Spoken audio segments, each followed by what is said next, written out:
और जब भैया देखें जलाल के लिए जब बात की जाती है तो लिखा है कि जब हैकल में जलाल जो हैकल जलाल से भर जाती थी तो कोई उसके अंदर दाखिल नहीं हो सकता।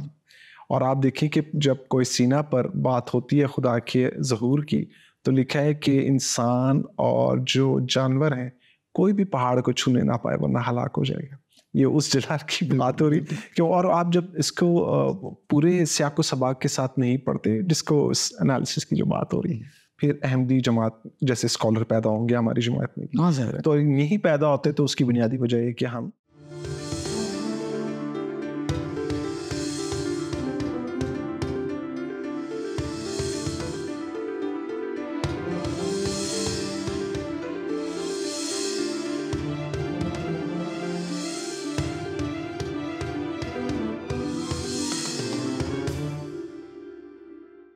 नाज़रीन आपके पसंदीदा प्रोग्राम सच का सफ़र में एक मरतबा खुश आमदीद। और ब्रदर जोम हमारे साथ एक मरतबा फिर शामिल हैं। अपनी टीम की तरफ से आपको आदाब कहते हैं, इस्लाम अर्ज़ करते हैं। जो भी दिन के टाइम है उसमें जो ग्रीटिंग्स टाइमली हैं वो आपके हजूर तक पहुँचे। मसीह की सलामती आपके साथ हो। और आपको बताते चलें आपने हमारी जो पिछली किस्त देखी होगी उसमें जोम भाई ने फरमाया था अहमदी मौलाना नूरुद्दीन साहब की किताब है उसका रेफरेंस हम दिखाते रहेंगे।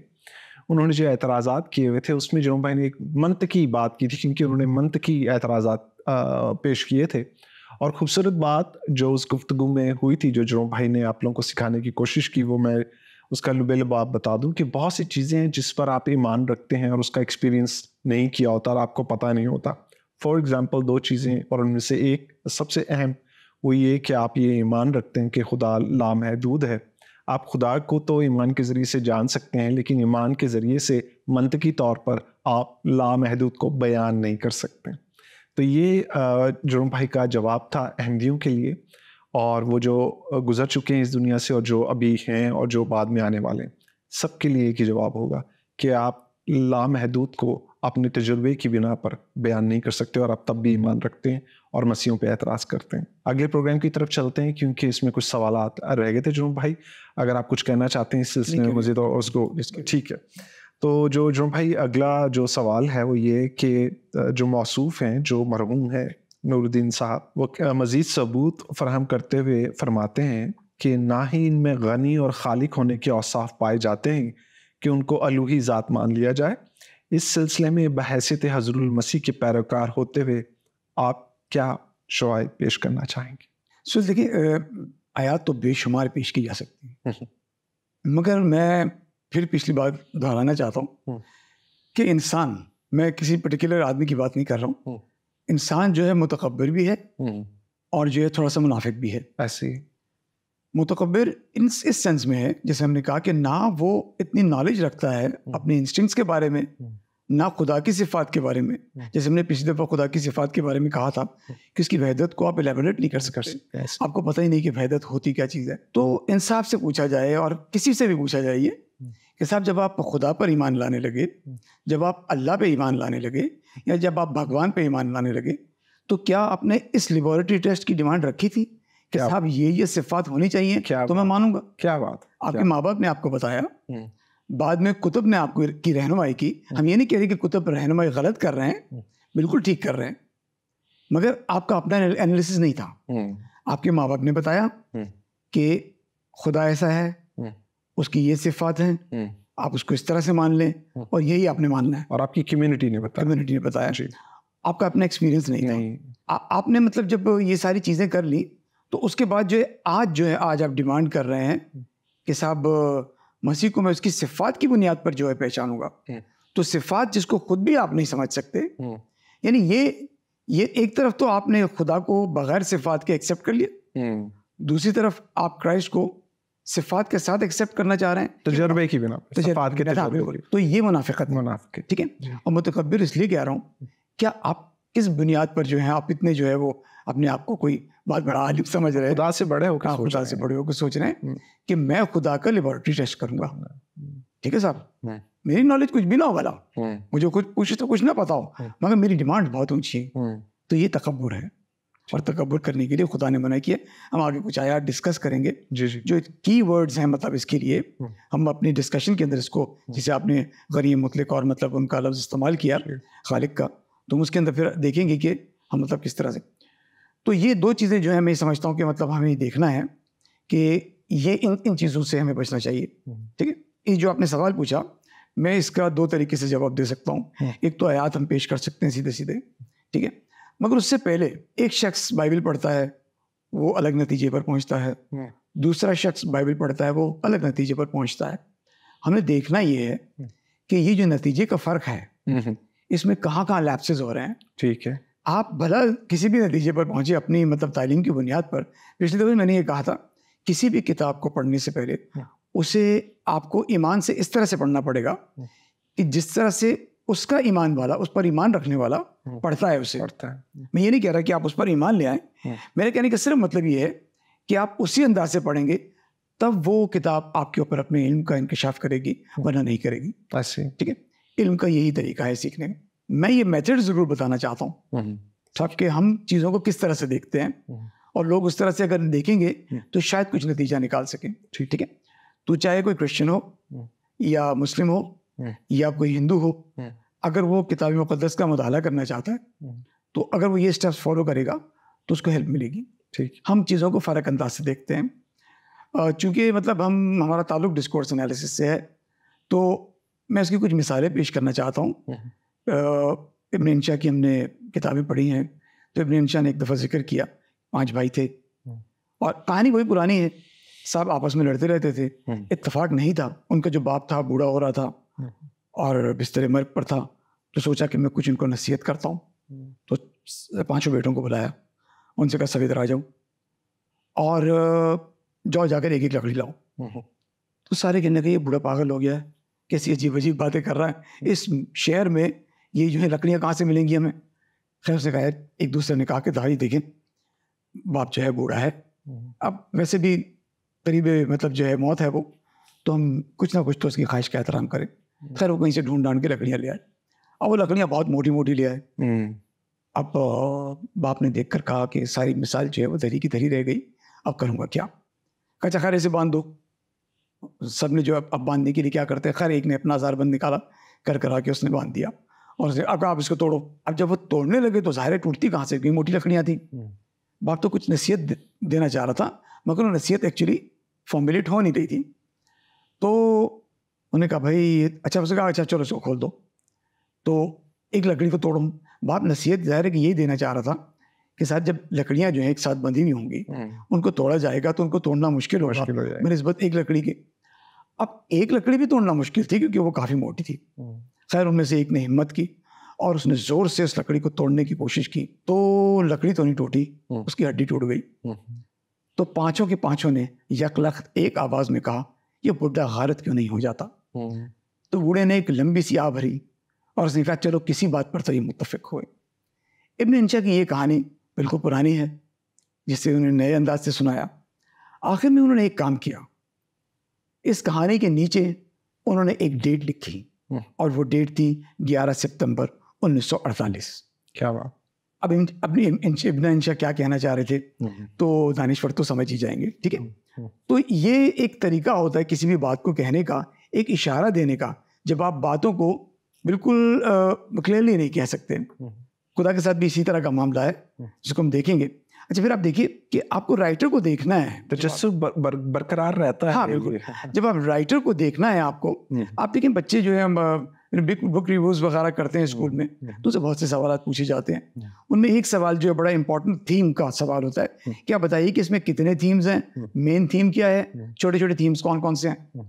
बच्चे उसके ऊपर मेहनत करते हैं, पढ़ते हैं और फिर वो अपने अकल के मुताबिक जो है वो थीम्स का जिक्र करते हैं। तो ऐसे ही थीम का आपको थोड़ा सा अंदाज़ा करना पड़ता है जब हम मतलब किसी भी किताब को पढ़ते हैं, चाहे आप किसी भी किताब को पढ़ रहे हो, कुरान शरीफ को पढ़ रहे हो, बाइबल को पढ़ रहे हो, वेदों को पढ़ रहे हो, आपको इसके थीम का अंदाज़ा इस तरह से होता है। पीछे जो उसका राइटर है यानी खुदा जैसे बाइबल का राइटर है, तो आपको ये देखना होता है कि राइटर कहना क्या चाह रहा है। ठीक है, इसकी एक और मिसाल हम आजकल की मतलब फिल्मों से दे देते हैं। आपने देखा होगा कि आपने फिल्म देखी है, आजकल बहुत मशहूर है फिल्म चोज़न, एक सीरीज चल रही है। तो उसका मैंने भी फर्स्ट वर्जन ही देखा था उसका, जो मतलब फर्स्ट सीजन जो है, उसमें जो मैंने पहला पोर्शन देखा उसमें ये मैंने देखा कि वहाँ जहाँ मरियम मैगदलिनी जो हैं वो बदरूज़दा मतलब बदरू गिरफ्तार हैं, और वो वहाँ से मतलब ये सीन इस तरह से अगर नहीं हुआ बाइबल में, मगर मैं कह रहा हूँ कि राइटर देखो क्या करना चाह रहा है, आपको ये देखना है। आप नाज़रीन आप ज़रूर देखिएगा उसको।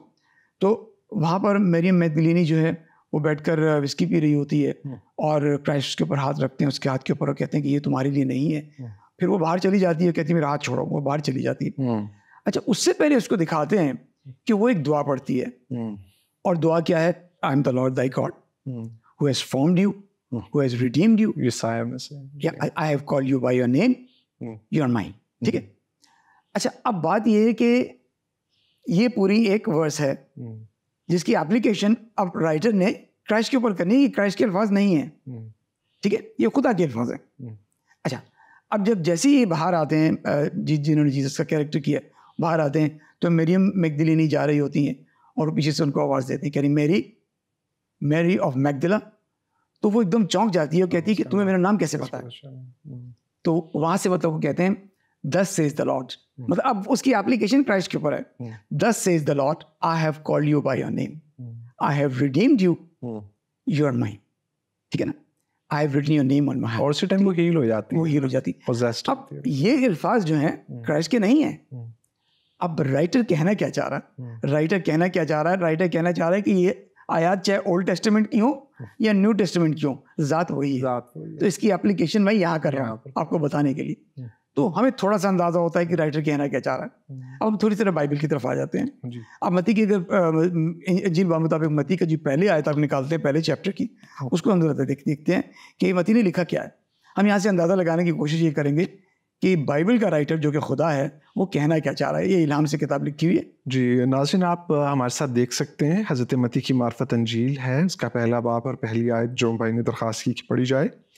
यसु मसीह इब्ने दाऊद इब्ने इब्राहिम का नसबनामा। सिंपल सी बात है, इंट्रोडक्शन है। इब्ने दाऊद इब्ने इब्राहिम का नसबनामा, इब्राहिम का नसबनामा जैसे भी आप कहना चाहें। हज़रत इब्राहिम जो है वो पहले आ रहे हैं, क्रोनोलॉजिकल ऑर्डर में आप पहले आ रहे हैं, हज़रत दाऊद बाद में आ रहे हैं। क्यों मती तरतीब उल्टी कर रहा है? या ऊपर जो इल्हाम है वो उसको क्यों इस तरह का हो रहा है कि तरतीब उल्टी कर दो? उसकी वजह ये कि जनाब मती ये लिखने जा रहे हैं कि ये जिक्र है एक बादशाह का, क्योंकि बादशाहत जो है वो हज़रत दाऊद से मंसूब है। तो ये कह रहे हैं कि जिक्र है एक बादशाह का और कुर्बानी मंसूब है हज़रत इब्राहिम से।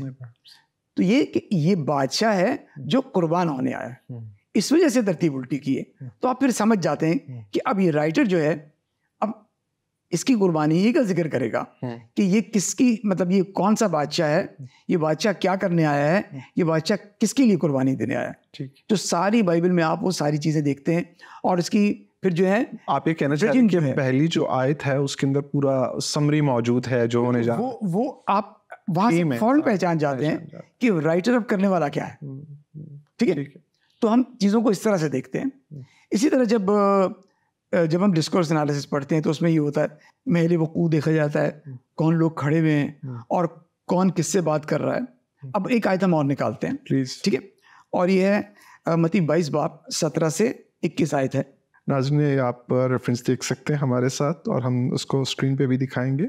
उस वक्त फरीसियों ने जाकर मशवरा किया कि उसे क्यों कर बातों में फंसाएं। बस उन्होंने अपने शागिर्दों को हैरदियों के साथ उसके पास भेजा और उन्होंने कहा है उस्ताद हम जानते हैं कि तू सच्चा है और सच्चाई से खुदा की राह की तालीम देता है और किसी की परवाह नहीं करता क्योंकि तू किसी आदमी का तरफदार नहीं।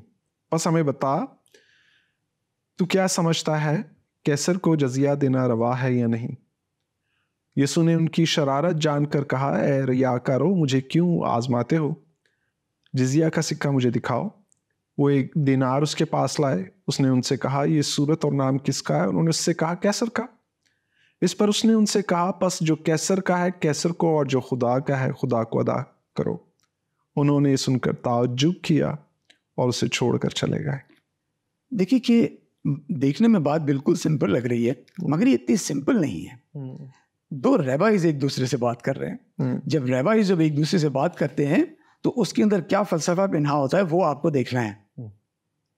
आप देखिए कि जब क्राइस्ट को उन्होंने ये कहा कि क्या कैसर को टैक्स देना हमारे लिए रवा है कि नहीं रवा, तो मसीह ने क्या कहा? मसीह ने सिक्का मांगा आप ये देखिए कि क्या मसीह के शागिर्दों में से किसी के पास भी सिक्का नहीं था? एक के पास तो होना चाहिए, एक के पास तो होना चाहिए था, कम से कम यहूदा इस्करियोती के पास तो होना चाहिए था, क्योंकि वो खजांची था, सिक्के होने चाहिए। हाँ बिल्कुल। तो आप ये कह सकते थे कि यहूदा एक जरा सिक्का निकाला, मैं इनको दिखा दूं कि मामला है क्या। तो ये रबाई क्या कर रहा है? अब मैं क्राइस्ट को रबाई कह रहा हूँ, ठीक है। अब ये रबाई क्या कर रहा है? रबाई ये कह रहा है कि सामने वाले रबाई से कह रहा है सिक्का तो लो। सामने वाला रबाई जो है अपनी जेब से सिक्का निकालता है, जो होना नहीं चाहिए था उसको, ठीक है। वहां वो टेक्निकली अपने उसमें फंस गया, उसने अपनी जेब से निकाला। तो कहा क्या जा रहा था कि भाई चोरी का माल जिसकी जेब से निकलता है तो चोर वही होता है ना, तो अगर ये सिक्का तुम्हारी जेब से निकला तो तुम तो सबसे बड़े पिट्ठू हो उसके। तो ये कहा जा रहा था। फिर कहा साहब ये इसके ऊपर तस्वीर किसकी बनी है? मैंने कहा भाई कैसर की बनी है। तो मसीह ने कहा कि कैसर का जो है वो कैसर को दो, और जो खुदा का है, ये जरूरत नहीं थी कहने की, कहा कि जो कैसर का है वो कैसर को दो, और जिस बात की जरूरत नहीं थी मसीह ने कहा और जो खुदा का है वो खुदा को दो। बात यह है कि अगर इस सिक्के पर कैसर की तस्वीर बनी है, तुम पर किसकी छवि बनी है? That was the unasked question. तो हमें सारी चीजों को गौर करना होता है कि ये कहा क्या जा रहा है, क्यों कहा जा रहा है, उसके पीछे मामला क्या है। जैसे अब चूंकि आयतें, मतलब आपने कहा था पेश करते, तो एकदम से वो आयत एक याद आ गई। आयत मैंने ये पेश नहीं करनी थी, वो हम जो आयतें पेश करेंगे मसीह की अलूहियत के लिए वो दूसरी हैं, मगर हम एक प्री एग्जिस्टेंस की बात कर रहे हैं क्राइस्ट की। और मसीह ने कहा कि ए बाप तू मुझे उस जलाल में ले आ जो जलाल मैं दुनिया की पैदाइश के से पहले तेरे साथ रखता था। तो अब देखिए कि डेफिनेटली एक प्री एग्जिस्टेंस की बात हो रही है। और कहा, और फिर ये भी नहीं कहा सिर्फ कि वो जो जलाल मैं ज़मीन की पैदाइश से पहले तेरे साथ रखता था, बल्कि कहा इनको वो जलाल दिखा ताकि ये देखें। यानी ये मेरी ज़ात को अब तक पहचान ठीक से सके नहीं है, तो मैं चाहता हूँ कि ये देखें कि मैं कौन हूँ। इसको इंटरप्रेट करना मुश्किल है। इसको आप इंटरप्रेट करते हुए ये नहीं कह सकते कि ये आज का आदमी है, इसकी एग्जिस्टेंस आज की है, इसकी एग्जिस्टेंस बहुत पहले की है। क्योंकि क्राइस्ट ने तो बहुत साफ अल्फाज में कह दिया कि अब आप तू मुझे उस जलाल में ले आ जो जलाल में ज़मीन की पैदाइश के से पहले तेरे साथ रखता था। और जब भाई देखें जलाल के लिए जब बात की जाती है तो लिखा है कि जब हैकल में जलाल, जो हैकल जलाल से भर जाती थी तो कोई उसके अंदर दाखिल नहीं हो सकता। और आप देखें कि जब कोई सीना पर बात होती है खुदा के ज़हूर की, तो लिखा है कि इंसान और जो जानवर हैं कोई भी पहाड़ को छूने ना पाए वरना हलाक हो जाएगा। ये उस जलाल की बात हो रही क्यों। और आप जब इसको पूरे सियाको सबाक के साथ नहीं पढ़ते, जिसको एनालिसिस की जो बात हो रही है, फिर अहमदी जमात जैसे स्कॉलर पैदा होंगे हमारी जमात में, तो यही पैदा होते तो उसकी बुनियादी वजह है कि हम इन चीज़ों का ख्याल रखते हैं। जो भाई आगे चीज़ों को सुपरफिशियली नहीं देखना चाहिए। हाँ जी, हाँ जी। चीज़ों को डेप्थ में जाके देखना चाहिए। और ये उसी वक्त होता है व्हेन यू रिस्पेक्ट समथिंग। हाँ जी। जब आप किसी चीज़ की रिस्पेक्ट करते हैं फिर आप डेप्थ में जाते हैं। एक्चुअली होता ही है, वजह यही। अच्छा देखिए, मैं और एक मिसाल देना चाहता हूँ। हज़रत मती की मार्फत मैं इंजील पढ़ रहा था, तो उसके अंदर जिक्र आ जाता है कि मसीह का, कि जब मसीह को जो है शैतान का सामना हुआ और शैतान ने कुछ सवाल पूछने शुरू किए, तो दो जगह मुख्तलिफ अकाउंट्स हैं। हज़रत लूका जो है कह रहे हैं कि वो तरह तरह की आजमाइशें जब उससे कर चुका, जबकि हज़रत मती जो है मखसूस आजमाइशों का तो जिक्र करते हैं, मगर 3 आजमाइशों का जिक्र करते हैं, जोर देते हैं उसके ऊपर। वो आजमाइशें जो हैं वो क्या हैं, वो हम जरा देखते हैं। पहली आजमाइश ये है, ये मतलब मती 4 बाब और 4 आयत से ऑनवर्ड्स है, कह दे कि इन पत्थरों से रोटियां बन जाए। पहली आजमाइश ये। फिर दूसरी कि अपने तय यहाँ से नीचे गिरा ले, क्योंकि तेरे बारे में लिखा है कि वो तुझे अपने हाथों पर उठा लेंगे और इस तरह से। फिर ये कि तीसरी जगह में मसीह को सारी दुनिया की मतलब सल्तनतें दिखाई जाती है, कहते हैं अगर तू मुझे झुक कर सजदा कर दे तो ये सारी तेरी। ठीक है, तो पहले में क्या, पत्थरों को रोटियां बनने का जिक्र, क्योंकि वो कह रहे हैं कि क्राइस्ट जो है वो तो भूखे हैं इस वक्त, 40 दिन का रोजा रखा हुआ है, और लॉजिक ये कहती है कि आपको खाने की जरूरत है तो मौजज़ा तो बनता है, लॉजिकली बनता है। आपने कहा इंसान सिर्फ रोटी से जिंदा नहीं रहता, बल्कि हर उस कलमे से जो खुदा के मुंह से निकलती है। यही आयत में एक्चुअली परेशान ये था कि हज़रत मती जो है सिर्फ 3 क्यों मेंशन कर रहे हैं। तो ये बात वही डिस्कोर्स एनालिसिस वाली है कि आपको आयात से जोड़कर उनका मवाजना करना है। फिर जब हम चले जाते हैं पैदाइश में जब शैतान जो है वो हज़रत हव्वा को जो है वो बहकाने के लिए उसको फल पेश करता है। तो फल के अंदर ये कहता है, तो हज़रत जो हव्वा है पेश नहीं करता उसको, उसके बारे में तफसीर कर रहा होता उनकी ख्वाहिश। बिल्कुल बिल्कुल। तो हज़रत जो हव्वा हैं वो उस फल को देखती हैं और उनके दिल में जो आप समझ लें कि ख्वाहिशात जो उठती हैं वो ये होती हैं, वो कहती हैं कि ये खाने में अच्छा, देखने में खुशनुमा, अक्ल हासिल करने में खूब है। हाँ जी। ये दोनों बातें थोड़ी बहुत मिलती जुलती हैं, मगर आप देखिए कि जब आप पहला यूहन्ना 2:15 से 16 आयत में जब चले जाएं, उसमें हज़रत यूहन्ना इसको एलैबोरेट कर रहे हैं, क्योंकि हम इन दोनों आयत को इससे नहीं मिलाएंगे तो हमारी समझ में बात आएगी नहीं। वो कह रहे हैं कि 3 चीज़ों से बचना है, जिस्म की ख्वाहिश, आंखों की ख्वाहिश, ज़िंदगी की मगरूरी। हज़रत हव्वा क्या कह रही है? ये खाने में अच्छा है, यानी जिस्म की ख्वाहिश, देखने में खुशनुमा, आंखों की ख्वाहिश, अक्ल हासिल करने में खूब, ज़िंदगी की मगरूरी, कि मैं अक्ल हासिल कर लूँगी तो बहुत बड़ी हो जाऊँगी। तो हज़रत यूहन्ना कह रहे हैं 3 चीज़ों से बचना। और हज़रत मत्ती भी जो 3 आयात मेंशन कर रहे हैं, 3 आजमाइशें मेंशन कर रहे हैं, उसके पीछे भी आप देखिए कि यही मुहर्रिकात हैं। वो ये कह रहे हैं, कह दे कि इन पत्थरों से कि रोटी बन जाए, यानी कि जिस्म की ख्वाहिश। ठीक है साहब। फिर अपने तही यहाँ से नीचे गिरा दे, वो तुझे अपने हाथों पर उठा लेंगे, ज़िंदगी की मगरूरी, कि तू तो बहुत बड़ी ज़ात है, तेरे बारे में जब लिखा है तो फिर उठा लेंगे तुझे, नीचे गिरा ले अपने आप को। ठीक है, देखते हैं खुदा ऐसा करता है नहीं करता, गुरूर आ जाएगा ना। तो ये ज़िंदगी की मगरूरी। फिर ये कि सारी सल्तनतें दिखाई, यानी वो आपकी ख्वाहिशात बढ़ा रहे हैं कि यही करने आए हो ना, इनको मतलब इनको अपना मुरीद बनाने आए हो ना, तो ये तुम्हें वैसे ही दे रहा हूँ, सारी सल्तनत, यानी आंखों की ख्वाहिश। तो जब हम इन तीनों आयात को आपस में इनका मवाजना करते हैं तो फिर हमें बेसिस पता चलते हैं कि हज़रत मत्ती 3 पर जोर क्यों दे रहे हैं, क्योंकि ये वही 3 ख्वाहिशात हैं, ये वो बेसिक 3 ख्वाहिशात हैं जो इंसान को ज़ेर करती हैं। ठीक है साहब। तो यही ख्वाहिशात बाग़-ए-अदन में हैं, यही ख्वाहिशात, यही आजमाइशें जो हैं बियाबान में हैं, और इन्हीं से होशियार रहने के लिए हज़रत यूहन्ना आपसे कह रहे हैं।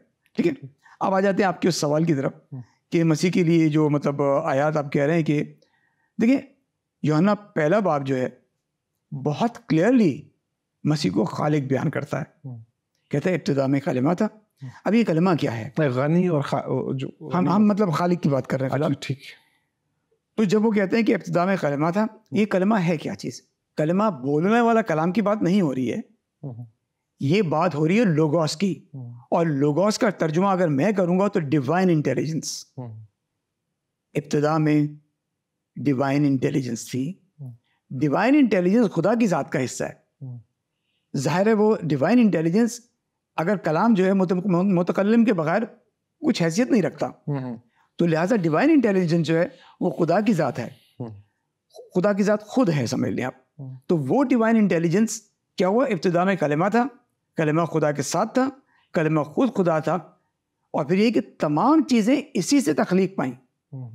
आगे जाके लिखते हैं तमाम चीज़ें इसी से खल्क हुई, इसी कलमे से खल्क हुई, इसी डिवाइन इंटेलिजेंस से खल्क हुई, और फिर ये कलमा इंसान की शक्ल में हमारे दरमियान आया और हमने खुदा के वहीद का जलाल देखा। ठीक है साहब। तो ये बहुत क्लियरली जॉन का फर्स्ट चैप्टर जो है बहुत क्लियरली आपको खालिक के तौर पे पेश करता है। और जैसे गनी मुतलिक की अगर आपने बात की थी, तो ये कि साहब मसीह ने कहा कि तमाम आसमान और ज़मीन की क़ुव्वतों का इख्तियार मुझे दिया गया। ठीक है साहब। अब सवाल ये बीच में आ जाता, आप कहते हैं दिया गया, तो भैया किस वक्त दिया गया? इसका मतलब कोई टाइम पीरियड था बीच में। फिर एक आयत कहती है कि बेटा अज़ल से है, चूंकि अज़ल से है तो फिर ये क़ुव्वत का इख्तियार भी अज़ल से जी। ठीक है साहब। और सिर्फ ज़ुबानी जमा खर्च नहीं है, आपने उसको डिस्प्ले किया। आप देखिए कि तूफान का थमा देना, ठीक है, और मतलब जो है वो बदरुओं को मतलब झिड़क कर बाहर निकाल देना, ठीक है, और समंदर पे चलना, ठीक है, ये बता रहा है कि क़ुव्वतें आपके इख्तियार में हैं, हवाएं आपके इख्तियार में हैं, स्टॉर्म्स आपके इख्तियार में हैं, बदरुएं आपके इख्तियार में हैं। फिर आपने फिर हज़ारों लोगों को खाना खिलाया, खाना खिलाया, मायदा इसी हवाले से है। खाना खिलाया किस चीज़ से? 5 रोटियां, 2 मछलियां, इतनी कैसे मल्टीप्लाई हो गई कि हज़ारों लोगों ने खा लिया। लिखा है जुम्मन भाई वहाँ पर, एक देखिए छोटे छोटे जुमले लिखे हैं कि उन्हें देखकर उस पर तरस आया, उन्हें देखकर तरस आया, और फिर उसने, मतलब वो ज़रूरी नहीं था कि वो उनके लिए इंतज़ाम करते, भाई वो खुद ही पीछे आए थे ना, उन्होंने तो दावत नहीं थी मेरे पीछे, वो तो आपने मौजे करके चले जाया करते थे, लोग उनके साथ साथ चल रहे हैं। जो भाई एक बात और खालिक के ऊपर दोबारा जाना चाहेंगे, जनाब मसीह के लिए लिखा है, हज़रत मसीह के लिए, कि उन्होंने कोड़ियों को शिफा दी। अच्छा, कोड़ के मर्ज़ में आपके जो अज़ा हैं वो झड़ जाया करते हैं, यानी अगर उनको शिफा दी गई है तो वो रीजनरेट हुए होंगे। फिर हमें लाजरस का नज़र आता है कि चौथे दिन उनको ज़िंदा किया गया है ना, तो उस वक्त भी मुमकिन है डिकम्पोजिंग का जो सिलसिला शुरू हो जाता है बॉडी का, तो वो भी हो रहा हो और वो दोबारा से कायम हुए हो। और फिर आप ये देखिए कि कुरान शरीफ में ये भी मौजूद है कि जनाब मसीह ने मट्टी से चिड़ियाँ बनाई और उसमें ज़िंदगी का दम फूंका। ये ज़िंदगी का दम जो है अंजील की बात करते, पीछे जो एलिमेंट वो बता देते हैं, वो ये बता देते हैं कि सब खुदा की मतलब तवज्जुह से तो सब कुछ हो सकता है, नबी कर सकता है। बात ये कि हमें ये देखना है कि इस किताब का राइटर जो कि खुदा है कहना क्या चाह रहा है। बियाबान में इतने लोगों को फूड खिला देना, खाना खिला देना, ये मौजज़ा ऐसा नहीं है कि कोई नबी कर नहीं सकता। हमें देखना ये है कि खालिक जिसने इस किताब को लिखा है वो कहना क्या चाह रहा है, क्योंकि खुदा की सिर्फ है ना, यहोवा यरी जब हम लफ्ज़ इस्तेमाल करते हैं, द प्रोवाइडर, ठीक है, तो ये प्रोवाइड करता है। ये तो एक बहाना है, रोटियां जो सामने नजर आ रही है वो तो एक बहाना है, उसकी ऐसी मल्टीप्लिकेशन कैसे हो सकती है? तो वो नेस्त को हस्त कर देता है ऐसी वो जात, मतलब हम ये नहीं कह रहे ये मौजज़ा है, इस मौजज़े की वजह से क्राइस्ट खुदा नहीं हो रहे। ये राइटर पीछे कहना क्या चाह रहा है, जिसने ये किताब को लिखा है, जिसने इसके ये इल्हाम जो है लोगों पर किया है। अभी हमें ख़त्म कर देने का इशारा हो चुका है, और मैं सिर्फ ये कहूँगा कि हम इस बात को जारी रखेंगे छोटी सी बात के साथ कि जनाब मसीह की जो उनके खालिक होने की बातें हैं वो इंजील मुक़द्दस में मौजूद हैं, वो सबूत फराहम है, और इन सबूतों की बिना पर मसीहत कायम हुई है। नाज़रीन, आपने ये प्रोग्राम देखा और यकीनन आपने उन तमाम सवालों के जवाबात जो एतराज़ात किया करते हैं कि वो गनी मुतलिक नहीं, वो खालिक नहीं, आपने देखा और हमने इंजील मुक़द्दस से साबित किया कि आपको एक बुनियाद चाहिए। बुनियाद मसीहत की जनाब मसीह की ज़ात हैं, जो हमारे अकीदे हैं, और वो सारे अकीदे किताब मुक़द्दस के मुताबिक हैं। तो हमारी बुनियाद जिस पर आपको खड़े होकर बात करनी है, जिसको पकड़ कर आपको बात करना है, वो कलाम मुक़द्दस है। इसलिए जनाब मसीह ने ज़िंदा होने के बाद भी जब वो अमास की राह पर चल रहे थे और उनको 2 लोगों के साथ थे, तो उन्होंने उनको यही कहा था कि आप क्या पाक सहाइफ नहीं पढ़ते, किताब मुक़द्दस नहीं पढ़ते? और हज़रत पौलुस रसूल अपने पहला कुरिन्थियों उसका 15वें बाब में वो ये कहते हैं कि सब कुछ जो कुछ हुआ है मसीह की ज़ात में और जिसकी बुनियाद पर मसीहत कायम हुई है, वो कलाम मुक़द्दस के मुताबिक है। तो बुनियाद को ना छोड़िए, फिर आपके सामने कोई नहीं खड़ा रह सकेगा। छोटी सी बात के साथ इजाज़त दीजिएगा। खुदा हाफिज़।